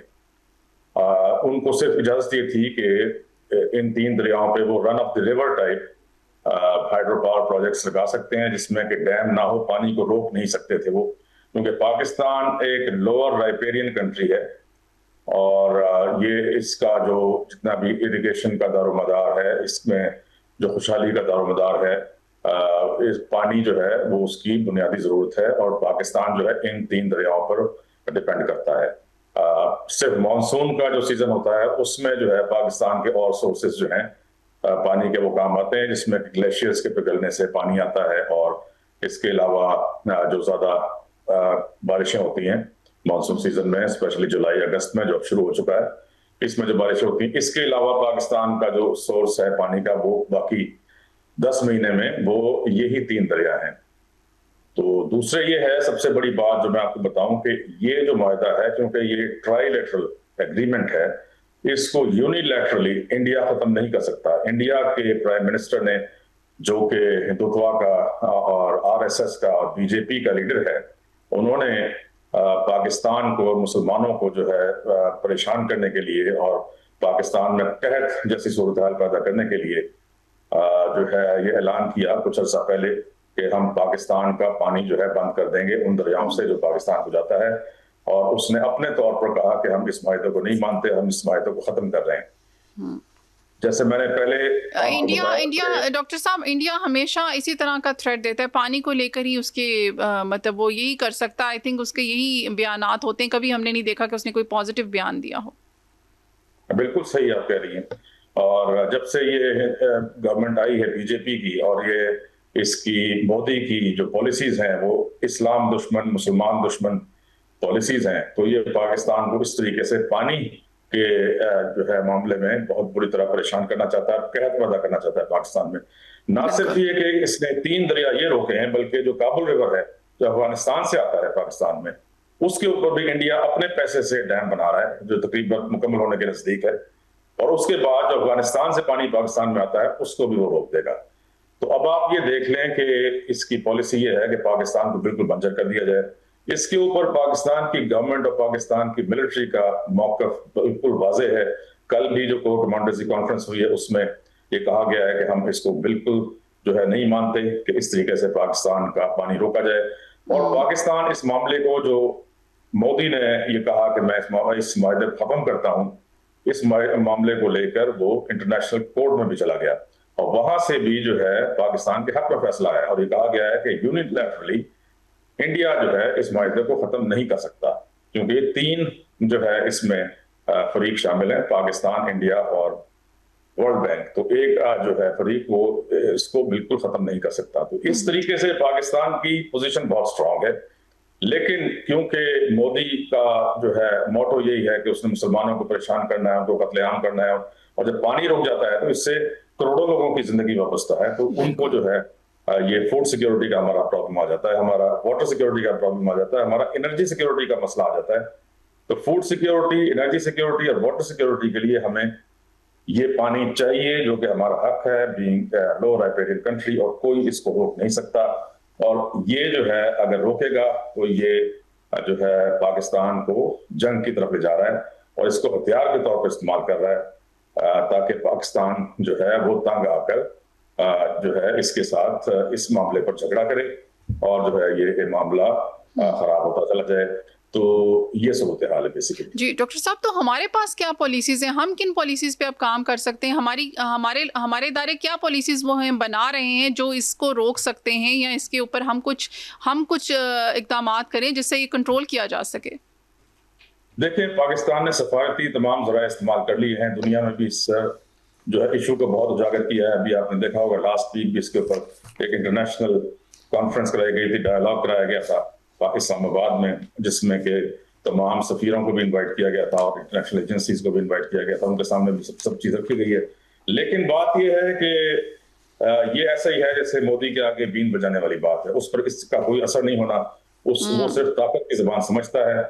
और एक तो ये हो गई बात। बाकी जो आपने पूछा कि इसका हल क्या है, इसके अलावा हल ये है कि क्योंकि 2 महीने जुलाई और अगस्त में मानसून रेंज पाकिस्तान में बहुत ज्यादा होती हैं, और इन्हीं 2 महीनों में जो है आपके ग्लेशियर्स पिघलते हैं, जिससे कि बहुत ज्यादा पानी दरियाओं में आता है पाकिस्तान के।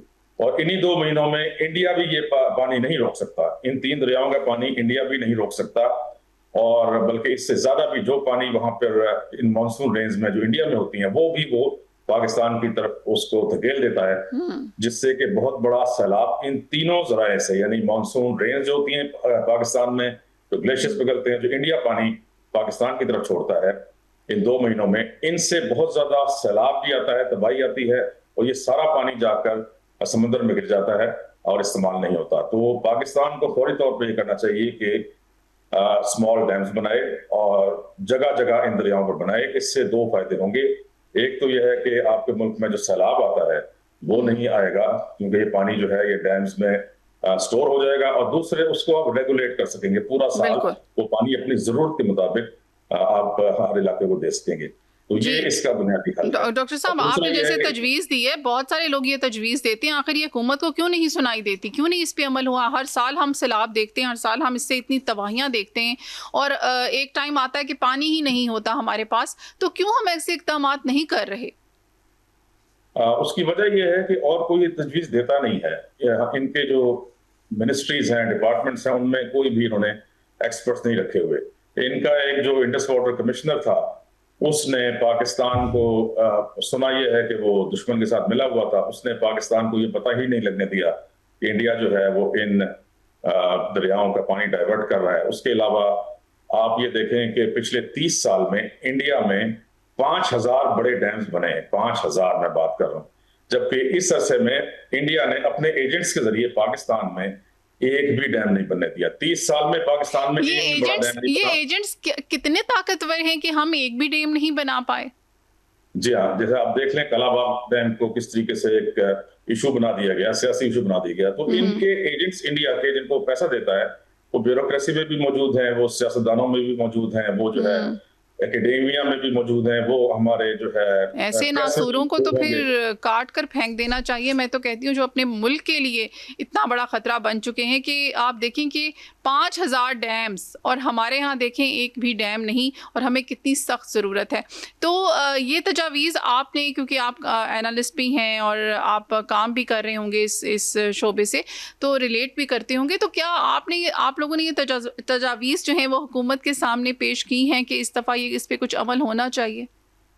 जी हाँ, मैं ना सिर्फ के पॉलिटिकल एनालिस्ट हूँ, उसके अलावा मैं एनर्जी स्पेशलिस्ट हूँ, और मैं रिन्यूएबल एनर्जी का भी स्पेशलिस्ट हूँ, क्लाइमेट चेंज मिटिगेशन अडैप्टेशन का भी स्पेशलिस्ट हूँ, और सस्टेनेबल डेवलपमेंट का। तो ये मेरा ही शोबा बनता है, पानी भी और बाकी जो रिन्यूएबल एनर्जी में चीजें आती हैं। तो इस वजह से मैं जो तजावीज आपको दे रहा हूँ, ये साइंटिफिक तजावीज हैं, ये कोई एक एनालिस्ट की, जो पॉलिटिकल एनालिस्ट की सिर्फ तजावीज नहीं है।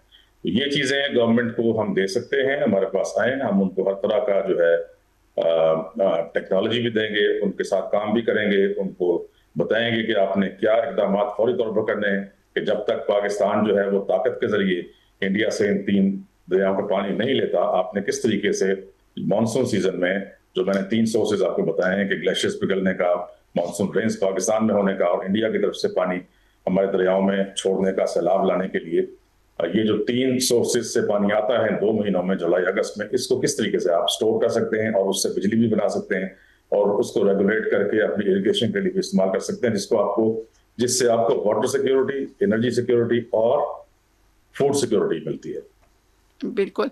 अच्छा, दरियाए चनाब को एक इंतहाई अहम तशवीश करार दिया गया है। ये क्या रीज़न है? सिर्फ दरियाए चनाब पर ही क्यों ज़ोर दिया जा रहा है अभी? नहीं, तीनों दरियाओं का जो है हुँ। पे जोर देना मगर चाहिए, ज़्यादा क्योंकि तीनों फ़ोकस उस पे अभी किया जा रहा है कि उसको ज़्यादा जो है लेफ्टिनेंट जनरल में रिटायर्ड उसको सईद डाइवर्ट ने। कर रहा है। इंडिया बहुत ज्यादा उसको डाइवर्ट कर रहा है। दूसरे पाकिस्तान के इलाके में बहुत ज्यादा दरिया चनाब को इस्तेमाल किया जाता है इरिगेशन के लिए। हुँ। तो अगर आप पानी का बड़ा रिसोर्स है, अगर आप उसको रोक देंगे तो ना आपको पानी पीने के लिए मिलेगा, ना आपकी जो है क्रॉप्स जो है उगेंगी, तो बिल्कुल कहत पाकिस्तान में पैदा हो जाएगा। इसलिए बहुत जरूरी है कि ना सिर्फ चनाब बल्कि जो तीनों दरिया हैं जो कि पाकिस्तान के का हक है, जिनके ऊपर सिंतास मुआहदे के जरिए उनका पानी पाकिस्तान को पूरा का पूरा मिले, जैसे कि उस मुआहदे में लिखा हुआ है। अदरवाइज ये है कि इंडिया को पेनल्टीज उसके ऊपर लगाई जाए, उसको मजबूर किया जाए इंटरनेशनल ऑर्गेनाइजेशंस के जरिए कि वो फौरी तौर पर इसका पानी पाकिस्तान के लिए दे। अदरवाइज ये है कि इंडिया जो है आग से खेल रहा है और पाकिस्तान मजबूर होकर फिर कोई भी बड़ा कदम उठा सकता है। आपको क्या लग रहा है इस साल जो है मॉनसून की भी बारिशें भी मतवक्का बलूचिस्तान में तो स्टार्ट हो चुकी हैं, तो क्या समझते हैं आप कि इस दफ़ा हुकूमत कोई इक़दामात करेगी, कुछ स्टार्ट करेगी, कुछ कोई इनिशिएटिव लेगी इसके हवाले से? हुकूमत इनिशिएटिव्स हर साल लेने का ऐलान करती है, लेकिन ये है कि जब तक इनके पास एक्सपर्ट्स नहीं होंगे, ये ना सिर्फ ये कि पाकिस्तान के जो एक्सपर्ट्स हैं बल्कि इंटरनेशनल एक्सपर्ट्स को बुलाएं। पाकिस्तानी डायस्पोरा जो बाहर पाकिस्तानी रहते हैं, उनमें बहुत बड़े बड़े साइंसदान भी हैं, इंजीनियर्स भी हैं, हाइडल इंजीनियर्स भी हैं। उसके अलावा आपको जो एनवायरमेंटल इंजीनियर्स चाहिए वो भी हैं। अब वो आप ये देखें, इससे एक और बड़ा नुकसान हो रहा है कि पाकिस्तान का जो एनवायरमेंटल डिग्रेडेशन हो रही है कि जब पानी ये नहीं आएगा तो यहाँ की तो एनवायरमेंट को बहुत बड़ा नुकसान पहुंचेगा। और जबकि इतने इंटरनेशनल इदारे हैं जो कि एनवायरमेंटल प्रोटेक्शन के लिए बने हुए हैं, क्लाइमेट चेंज मिटिगेशन अडेप्टेशन के लिए बने हुए हैं, उनको इसके ऊपर आवाज उठानी चाहिए। लेकिन क्योंकि ये एक मुसलमान मुल्क है और जो एक हिंदू जो है मुल्क वो पाकिस्तान का पानी रोक रहा है, और वो जो हिंदू मुल्क है वो इसराइल का इत्तेहादी है, इसलिए यहूदी लॉबी क्योंकि बहुत स्ट्रांग है दुनिया में, अमेरिका में भी यूरोप में भी, तो वो हमारी बात पहुंचने नहीं देते अपने अवाम तक, अपनी हुकूमतों तक। और वो जो है इंडिया का मौक़िफ़ जो है वो बढ़ा चढ़ा कर पेश करते हैं। तो पाकिस्तान को चाहिए कि सफारती महाज पर भी इस मामले को बहुत ज्यादा उठाए। अमेरिका से पाकिस्तान की इतनी अच्छी इस वक्त दोस्ती है, अमेरिका के साथ ये उठाए, अमेरिका से दबाव डलवाए, और उसके अलावा यूरोपियन कंट्री से दबाव इंडिया पर डलवाए। और अगर इंडिया नहीं मानता तो फिर रास्त इकदाम किया जाए और इन दरियाओं का पानी जो है वो पाकिस्तानी जो है फार्मर्स के लिए, पाकिस्तानी खुशहाली के लिए खोला जाए। बिल्कुल, हमारा डेफ़िनेटली हमारा कैनाल सिस्टम, हमारा रिवर सिस्टम जो है, वो उसको बेहतर बनाने की ज़रूरत है। और वही बात है, डैम्स बनाने की हमें बहुत ज़्यादा ज़रूरत है। ये वो मेरे ख़्याल में अब पानी सर से गुज़र ही चुका है। मैं तो ये कहूँगी पानी सर से गुज़र जाता है तब हम जागते हैं, और उस वक़्त कुछ हो नहीं पाता। तो अभी भी टाइम है मेरा ख़्याल है, अगर इसके ऊपर हुकूमत सोच ले और कुछ कर ले तो बड़ी बात है। वही बात कि हर दफ़ा बातें होती हैं, बयानात होते हैं, लेकिन काम नहीं होता है। कोई मैसेज देना चाहेंगे आप इस हवाले से? क्योंकि आपने कहा और एक्सपर्ट्स की आपने बात की, तो मैं एक पॉइंट ऐड करना चाहूँगी। हमारे यहाँ इतने एक्सपर्ट्स मौजूद हैं जो इंटरनेशनल लेवल पर जाकर काम करते हैं। मैं ऐसे पर्सनैलिटीज़ को जानती हूँ, आप भी जानते होंगे, जो कि बाहर दुनिया में जाकर काम कर रहे हैं, पानी के वाटर मैनेजमेंट पे, हर चीज़ पे। उनके वहाँ पर नाम लिखे हुए हैं तख्तियों पे हमारे पाकिस्तानीज़ के कि इसने ये काम किया। लेकिन हमारे यहाँ वो वॉलंटियरली काम करना चाहते हैं विदाउट टेकिंग अ पेनी, लेकिन फिर भी उनकी बात नहीं सुनी जाती, उनसे काम नहीं लिया जाता। ये एक बहुत बड़ा अलमिया है, बहुत बड़ी ट्रेजेडी है इस मुल्क की, कि जहाँ पर आपका अपना पाकिस्तानी बग़ैर पैसे लिए भी अपने मुल्क के लिए कुछ करने के लिए हाजिर हो, और वो तजावीज़ दे रहा हो, वो हर चीज़ का हल बता रहा हो, और उसको सुना ही ना जाए। आपको शायद ये भी मालूम हो कि मैं भी ओवरसीज पाकिस्तानी हूँ। मैं बाहर से, मुझे बुलाया गया है इसी काम के लिए, लेकिन अगर जो है हमारी जो है तजावीज़ को ये सुनना ना चाहें, और जो है जिस तरीके से इस मुल्क में हो रहा है कि क्लाइमेट का क्या हाल है, क्लाइमेट चेंज से यहाँ की हर किस्म की जो है फूड सिक्योरिटी, एनर्जी सिक्योरिटी और वाटर सिक्योरिटी ये मुतासर हो रही है। उसके अलावा आपके मुल्क में जो कहत पड़ता है, कभी कहत पड़ता है, कभी बहुत ज्यादा बारिशें होती हैं, उससे सैलाब आता है। ये सारी चीजें क्लाइमेट चेंज की वजह से हैं। जब इसके एक्सपर्ट्स आपके पास मौजूद हैं, हमें बाहर से बुलाया गया है, हमसे काम लेना चाहिए। नहीं लेंगे तो अपना बेड़ा गर्क करेंगे, हमें क्या फर्क पड़ता है। बिल्कुल, आई विश कि जी हमारी कौम जाग जाए और ये जो है हमारी हुकूमती इदारे जो हैं उनमें अल्लाह ताला उन्हें हिदायत दे और अकल दे। Thank you so much doctor साहब, बहुत अच्छा लगा आप आए, आपने बहुत अच्छे से इसका एनालिसिस किया और तजावीज़ दी। आई विश कि ये तजावीज़ जो है एक्सेप्ट की जाएँ। जी न्यूज़ आपके साथ शेयर करेंगे। शहबाज शरीफ और फील्ड मार्शल इसी तरह काम करते रहे तो उन्हें नोबल इनाम मिल सकता है। जी विक्टर गाओ का कहना है। चीन के सेनेटर फॉर ग्लोबलाइजेशन के नायब सदर डॉक्टर विक्टर गाओ ने पाकिस्तान के वज़ीर आज़म शहबाज शरीफ और फील्ड मार्शल आसिम मुनीर के काम को सराहा है। डॉक्टर विक्टर गाओ ने एक तकरीब से खिताब करते हुए कहा कि अगर पाकिस्तान के वज़ीर आज़म शहबाज शरीफ और फील्ड मार्शल आसिम मुनीर सही सिमत में काम करते रहे तो उम्मीद है कि वो अमन का नोबल इनाम हासिल कर लेंगे। डॉक्टर विक्टर का कहना था कि मेरी ख्वाहिश है कि वज़ीर आज़म शहबाज शरीफ और फील्ड मार्शल आसिम मुनीर अपनी मुस्बत हिकमत अमली बरकरार रखें ताकि वो नोबल इनाम हासिल करें या मुश्तरका तौर पर इस एजाज़ के हकदार करार पाएँ। इसके साथ ही आपको पेट्रोलियम मसनूआत की कीमत के हवाले से बताते चलें कि इसकी कीमत तय करने के तरीक़ेकार के ख़िलाफ़ दरख्वास्त जो है नाकाबिले समात करार। कराची सिंध हाई कोर्ट ने पेट्रोलियम मसनूआत की कीमत तय करने के तरीक़ेकार के ख़िलाफ़ दरख्वास्त जो है वह नाकाबिले समात करार देकर मुस्तरद कर दी। पेट्रोलियम मसनूआत की कीमत तय करने के तरीक़ेकार के ख़िलाफ़ समात सिंध को हाई कोर्ट में जो है वो हुई। आइनी बेंच ने दरख्वास्त नाकाबिले समात करार देकर मुस्तरद कर दी और कहा कि पेट्रोलियम कीमतों और टैक्सों का तयन हुकूमत और पार्लियामेंट का इख्तियार है। अदालत ने कहा कि माशी और मालियाती पॉलिसीज़ को तरतीब देना हुकूमत का काम है। दरख्वास्त गुजार न बुनियादी हक़ की खिलाफ वर्जी साबित करने में नाकाम रहे। सिर्फ पेट्रोलियम कीमतों पर अदम इत्मीनान आइनी दरख्वास्त का जवाज़ नहीं बनता। जी बरतानिया में तीसरी हीट वेव, दर्जा हरारत मुसलसल 10 दिन 30 सेंटीग्रेड से ज़ायद रहने का अमकान। बरतानिया को तीसरी हीट वेव का सामना है जहां दर्जा हरारत मुसलसल 10 दिन 30 सेंटीग्रेड से ज़ायद जो है वो रहने का अमकान है। ख़बरसां एजेंसी के मुताबिक रवां हफ्ते के वस्त से दर्जा हरारत 34 सेंटीग्रेड तक जाने का अमकान है। यूके हेल्थ सिक्योरिटी एजेंसी ने 8 से 21 जुलाई तक मिडलैंड्स, ईस्टर्न और सदर्न आइलैंड एम्बर अलर्ट की वार्निंग जारी कर दी। एजेंसी ने नॉर्दर्न इंग्लैंड के लिए इसी अरसे के लिए जो है वो येलो वार्निंग भी जारी कर रखी है। चाइना के हवाले से बताएंगे जी, चाइना में इमारत की छत से होने वाली मसनूई बारिश ने गर्मी का मसला हल कर दिया।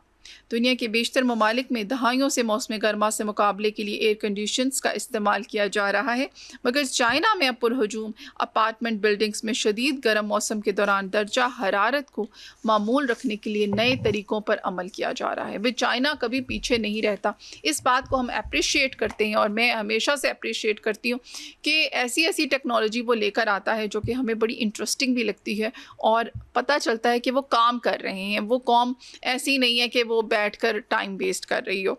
उनमें से एक तरीकाकार हालिया दिनों में काफ़ी वायरल हुआ। चीन के सूबे शंसी के इलाके यूचिंग में एक बुलंदोबाला अपार्टमेंट के रहायशियों को अब एसी की ज़रूरत ही नहीं। दर हकीकत इमारत की छत से मसनूई बारिश होती है जो इमारत के इर्द गिर्द मौजूद फ़ज़ा और सतह के दर्जा हरारत को चंद मिनटों में 5 से 8 सेंटीग्रेड कम कर देती है। क्या बात है। चीनी मीडिया रिपोर्ट्स के मुताबिक इस मकसद के लिए सेंसर पर मबनी मस्टिंग सिस्टम इस्तेमाल किया जा रहा है जो छत पर मौजूद जो है वो टैप से पानी का अखराज होता है। पानी की ये बूंदें इमारत के नीचे गिरती हैं और बिल्कुल बारिश जैसे तजुर्बे का एहसास होता है। इस मसनूई बारिश का निज़ाम तबखीरी ठंडक के साइंसी उसूल पर काम करता है, यानी बहुत बारीक फवार को जो पॉरिंग होती है, वाटर पॉरिंग, उसको आप देखें कि वो फ़ज़ा में छोड़ा जाता है और ये बूंदें बुखारात बनकर उड़ने के बाद इर्द गिर्द की फ़ज़ा में मौजूद हरारत को जज़्ब करके उसे ठंडा कर देती हैं। ये कुछ इसी तरह का अमल है जिस तरह पसीना हमारे जिस्मों को ठंडा करता है। इस निज़ाम को बहुत गर्म दिनों में काम करने के लिए डिज़ाइन किया गया है ताकि छत से निकलने वाला पानी गर्म हवा से राब्ते में आकर बुखारात बनकर उड़ सके। इस अमल में एसी के मुकाबले में तवानाई भी बहुत कम खर्च होती है। इस तरह के सिस्टम को चीन के मुख्तलिफ पार्क्स, प्लाज़ों और बस स्टॉप्स में भी इस्तेमाल किया जा रहा है। तो ये देखें जी, ये एक इंटरेस्टिंग सी टेक्नोलॉजी है जो चाइना लेकर आया है। शदीद गर्म मौसम में अपार्टमेंट्स में, आपको पता है वो इतनी हाइट पे होते हैं और एयर कंडीशंस के बगैर वहाँ पे रहना मुश्किल होता है, तो उसने अपार्टमेंट्स की छतों में ये सिस्टम कर दिया, रूफ्स में, कि वहाँ पर गर्मी होगी ही नहीं क्योंकि वहाँ पर होगी बारिश। बिल्कुल। अच्छा जी, आते हैं जी हमारे शोबिस की तरफ। हमारी बड़ी ही सीनियर अदाकारा अस्मा अब्बास, जिन्होंने कहा है बच्चों वाली और माली मुस्तकम खातून को दूसरी शादी करनी ही नहीं चाहिए। पाकिस्तान की नामवर सीनियर अदाकारा अस्मा अब्बास ने कहा है कि अगर कोई औरत जो माली तौर पर खुद मुख्तार है और उसके बच्चे भी हैं तो उसे दूसरी बार शादी नहीं करनी चाहिए। अपना एक ओपिनियन दिया है, और आई थिंक मैं हमेशा से कहती हूँ फ़ौरन से सोशल मीडिया के ऊपर नीचे टक टक टक टक टक टक टक टक कमेंट्स आते हैं। इतना नेगेटिव कमेंट्स मत किया करें, पॉजिटिव रहा करें, क्योंकि कोई भी इंसान, अगर वो सेलिब्रिटी हैं डेफिनेटली और बड़ी खूबसूरत हैं और बड़ी वो कहते हैं ना मंजी हुई अदाकारा हैं, सीनियर अदाकारा हैं, और उनको भी as a human being right है कि वो अपना ओपिनियन दे सकती हैं। हम सब सोशल मीडिया पे अपने ओपिनियंस दे रहे होते हैं। अदाकारा का एक क्लिप सोशल मीडिया की जीनत बना हुआ है जिसमें वो कह रही हैं कि ये बात है बहुत मुश्किल के शादी ना करें, लेकिन ज़्यादातर ख़वातीन ऐसा सूरत में करती हैं जब उन्हें माली मसाइल हों तो उन्हें सहारे की ज़रूरत पड़ती है। अस्मा अब्बास ने कहा क्योंकि अगर कोई ये कदम उठाता है तो फिर बच्चों के साथ चीज़ें काफ़ी ख़राब हो जाती हैं, फिर बदमज़गी पैदा होती है, सब में माँ बहुत परेशान होती है और उसे किसी किस्म की खुशी भी नहीं मिल पाती। अदाकारा का कहना था कि इस तरह औरत पछतावे में रहती है, बच्चे बड़े हो जाते हैं, फिर वो माँ को इल्ज़ाम देने लगते हैं। उन्होंने मज़ीद कहा कि अगर आपके पास तालीम और नौकरी हो तो आपको किसी किस्म के सहारे की ज़रूरत नहीं रहती। इस तरह आपको घबराने की कोई ज़रूरत नहीं है, आप अपने बच्चों के अखराजात खुद उठाएं। जी बिल्कुल सही कहा उन्होंने। और साथ ही जी आपको एक और सेलिब्रिटी के बारे में बताते चलें जो कि कभी बूढ़ी ही नहीं होती। जी समझ गए होंगे आप, बहुत ही खूबसूरत हमारी, और सीनियर कहें कि ना कहें से हैं। सीनियर उस सेंस में, अगर काम की सेंस में कहें तो बहुत सीनियर हैं, और लेकिन अभी तक हैं जवान। जी बिल्कुल, हम बात कर रहे हैं महानूर बलोच की, जो कि बहुत खूबसूरत हैं, और अभी हाल ही में उन्होंने अपनी जो पिक्चर है वो सोशल मीडिया पर अपलोड की है, जो कि हो रही है फिर से बहुत वायरल। पाकिस्तान शोबिज़ इंडस्ट्री की मारूफ अदाकारा महानूर बलोच एक बार फिर सोशल मीडिया की तवज्जो का मरकज़ बन गई हैं। उनकी हालिया तस्वीर मंजरे आम पर आने के बाद मद्दा उनके नए अंदाज और बदलते हुए लुक पर मुख्तलिफ आरा का इजहार कर रहे हैं। पाकिस्तान टेलीविज़न के सुनहरी दौर के मकबूल अदाकारा महानूर बलोच हाल ही में हदायतकार फ़हीम बर्नी के हमरा दिखाई दी। इस मुलाकात की तस्वीर सोशल मीडिया पर वायरल होते ही सार्फिन की जानिब से उन पर तबसरों का सिलसिला शुरू हो गया। वायरल तस्वीर में महानूर बलोच सियाह रंग के शलवार कमीज़ में नज़र आ रही हैं, जबकि उन्होंने बॉब कट हेयर स्टाइल इख्तियार किया हुआ है जिसने उनकी मजमूई शख्सियत को एक नया अंदाज़ दिया है। तस्वीर पर रद्द-ए-अमल देते हुए बाद सोशल मीडिया सार्फिन ने कहा कि अदाकारा की शक्ल पहले के मुकाबले में मुख्तलिफ दिखाई दे रही है। कुछ सार्फिन ने अंदाज़ा ज़ाहिर किया कि शायद उन्होंने किसी कॉस्मेटिक या सर्जिकल तरीका इलाज का सहारा लिया हो, जबकि चंद अफराद का कहना था कि उनका चेहरा पहले के मुकाबले में ज़्यादा भरा हुआ महसूस हो रहा है। कई मद्दाहों ने महानूर बलोच की खूबसूरती और दिलकश शख्सियत की तारीफ़ करते हुए कहा कि वो आज भी अपनी मुनफरिद कशिश बरकरार रखे हुए हैं और वक्त गुजरने के बावजूद उनकी मकबूलियत में कोई कमी नहीं आई है। जी बिल्कुल, बहुत ही खूबसूरत अदाकारा हैं और जब भी काम किया है बहुत अच्छा किया है, लेकिन इनके बारे में ये चीज़ मशहूर है कि इन्होंने कोई आब हयात पिया है कि जवानी जो है इनकी नहीं जाती है, हमेशा यंग रहती हैं, खूबसूरत रहती हैं। मुझे लगता है कि वो जो है ना बहुत एनर्जेटिक रहती हैं, पॉजिटिव रहती हैं, इसलिए वो ऐसी रहती हैं। आप लोग भी ऐसा करके देखें। जी नेक्स्ट जी हमारी जो सेलिब्रिटी, आज हमने सोचा अब शोबिज़ के हवाले से सारी जो हमारी खूबसूरत सेलिब्रिटीज़ हैं और अच्छी सेलिब्रिटीज़ हैं उनकी आपको सारी ख़बरें आज ही दे दें। बुशरा अंसारी के साबिक दामाद से मुतल्लिक हैरान कुन इंकशाफात। जी बिल्कुल। अच्छा जी, नेक्स्ट जो हम बात करने जा रहे हैं वो बुशरा अंसारी, हमारी बहुत ही प्यारी, बहुत ही सीनियर अदाकारा, और हर टैलेंट है उनमें। वो कहते हैं ना हर फ़न मौला हैं वो। बुशरा अंसारी के बारे में उन्होंने इंकशाफात किए जी, धोखेबाज करार दिया है उन्होंने अपने साबिक दामाद को। मारूफ अदाकारा बुशरा अंसारी ने अपने साबिक दामाद के हवाले से चौंका देने वाले इंकशाफात करते हुए कहा कि दामाद ने मेरी बेटी के साथ धोखा किया है और बाद में उसे छोड़कर अपनी ज़िंदगी में आगे बढ़ गया। बुशरा अंसारी ने अपने हालिया व्लॉग में अपनी बड़ी बेटी नरिमान अंसारी की तलाक से मुतल्लिक तफसीलात बयान करते हुए कहा कि उनके साबिक दामाद ने ना सिर्फ बेटी को धोखा दिया बल्कि बच्चों को भी छोड़ दिया और मुबैना तौर पर असासे लेकर अलग हो गया। उन्होंने कहा कि माशरे में ऐसे तालीम याफ्ता लेकिन बद किरदार अफराद मौजूद हैं जो अपनी मीठी बातों और महज़्ज़ब अंदाज से दूसरों को मुतासर करते हैं, मगर हकीकत में उनकी सोच इंतहाई मनफी होती है। बुशरा अंसारी के मुताबिक ऐसे अफराद माली फ़ायदे के लिए रिश्ते कायम करते हैं और बाद में बग़ैर किसी ठोस वजह के उन्हें ख़त्म कर देते हैं। अदाकारा का कहना था कि उन्हें हैरत होती है कि ऐसे अफराद को दोबारा भी पढ़ी लिखी ख़वातीन मिल जाती हैं जो इंतबाह के बावजूद उनके साथ ज़िंदगी गुजारने का फ़ैसला कर लेती हैं। उन्होंने मज़ीद कहा कि ऐसे लोग अपने नरम लहजे और बज़ाहिर अच्छे रवैये के ज़रिए दूसरों को मुतासिर करके शिकार बनाते हैं। बुशरा अंसारी ने कहा कि वो खुदा का शुक्र अदा करती हैं कि उनकी बेटी अब महफूज है और अपनी ज़िंदगी में खुश है, ताहम इस तरह के वाक़यात मुआशरे के लिए लम्हा फ़िक्रियाँ हैं। अगर देखा जाए तो बुशरा अंसारी ने मुआशरे को जगाने के लिए एक तरह से ये बात की है। उन्होंने अपनी उनका जो पर्सनल एक्सपीरियंस है जो उनके साथ हुआ वो उन्होंने इसलिए शेयर किया कि बाकी लोग जो हैं वो इससे अलर्ट हो सकें। और वाकई में हमने देखा, हम बहुत सारे ड्रामास देखते हैं उसमें ये हो रहा होता है, हम अपने आसपास देखते हैं हमें ये ख़बरें मिल रही होती हैं, तो रीज़न यही होती है कि हम लोग सीख नहीं रहे होते। प्लीज़ अब बहुत केयरफुल रहें क्योंकि आजकल जो लोग हैं वाकई में कुछ बड़े अच्छे महज़्ज़ब लोग जो होते हैं वो नकाब उन्होंने किया होता है, उस महज़्ज़बपन का आप कह सकते हैं, उस अच्छाई का, उस अच्छे बोलने का कि उस नकाब के पीछे कितना घनौना चेहरा है आपको अंदाज़ा नहीं हो सकता। तो अल्लाह ताला भी हम सबको बचाए, अपने हिफ्ज़ अमान में रखे, ऐसे लोगों से बचाए। ऐसे मैं कहती हूँ कोई भी हो, चाहे वो नेबर हो, कुछ भी हो, तो अपना बहुत ज़्यादा ख्याल रखें। और वही बात है, इंसान सिर्फ एहतियात कर सकता है और इसके अलावा वो कुछ नहीं कर सकता। तो एहतियात करें और अल्लाह पर तवक्कुल रखें और अपने अमाल पर फोकस करें, उसको अच्छा रखें, तो इंशाअल्लाह अल्लाह ताला जो है वो अच्छा ही करते हैं। इस खूबसूरत सी बात के साथ आप सबसे इजाज़त चाहूँगी। अल्लाह हाफ़िज़।